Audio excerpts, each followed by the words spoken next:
What's going on, y'all? It's Harley from Pacific North Whoop. Today I did a long-range test with a BetaFPV Meteor 65 using a 400 milliwatt VTX output. On this video here, it is showing the differences between using a Lollipop antenna and a Dipole antenna, as I put that on the quad to just kind of see what differences in the penetration and range that we could get and what the overall video would look like. So as you can see, the video on the left side here is broken up quite a bit more, and you can actually see some vertical lines.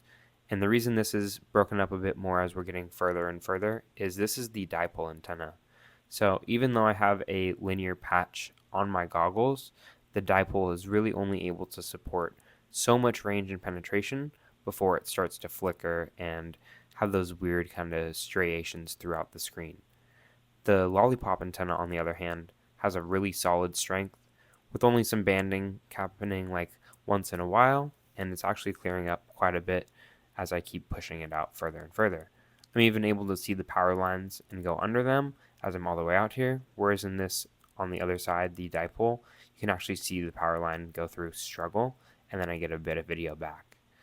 So the Lollipop antenna certainly can go a much further penetration, and it can go much further on range.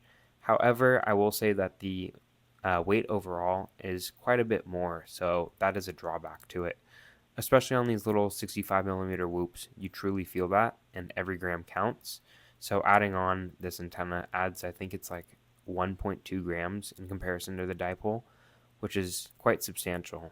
But as you can see here, I can actually still get video, and what I could see in the goggles was even better than this. So it's safe to say that the Lollipop certainly had a strength for penetration and range.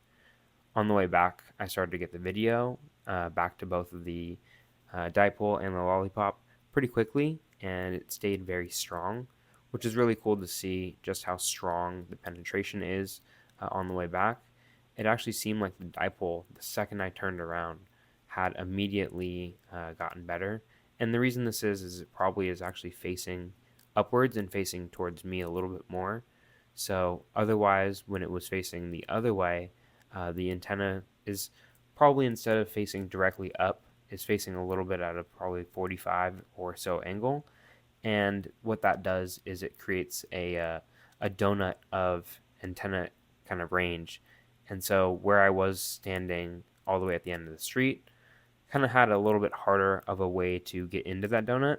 It's facing the opposite way, whereas now it's facing towards it, and the antenna goggles that I have on top, which is the linear patch, is also protruding out outwards towards the drone.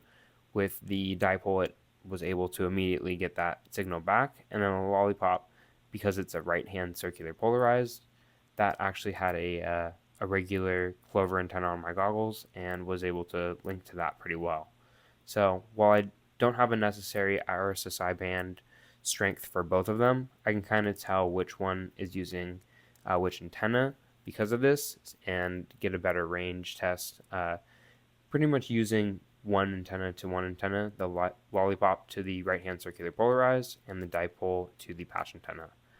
As you can see with the Lollipop, it actually wasn't even able to make it back on that first battery test, and I had to go and pick it up. So safe to say the Lollipop adds some extra weight, whereas the dipole was able to get all the way back to us. Thanks for watching, and catch y'all in the next one.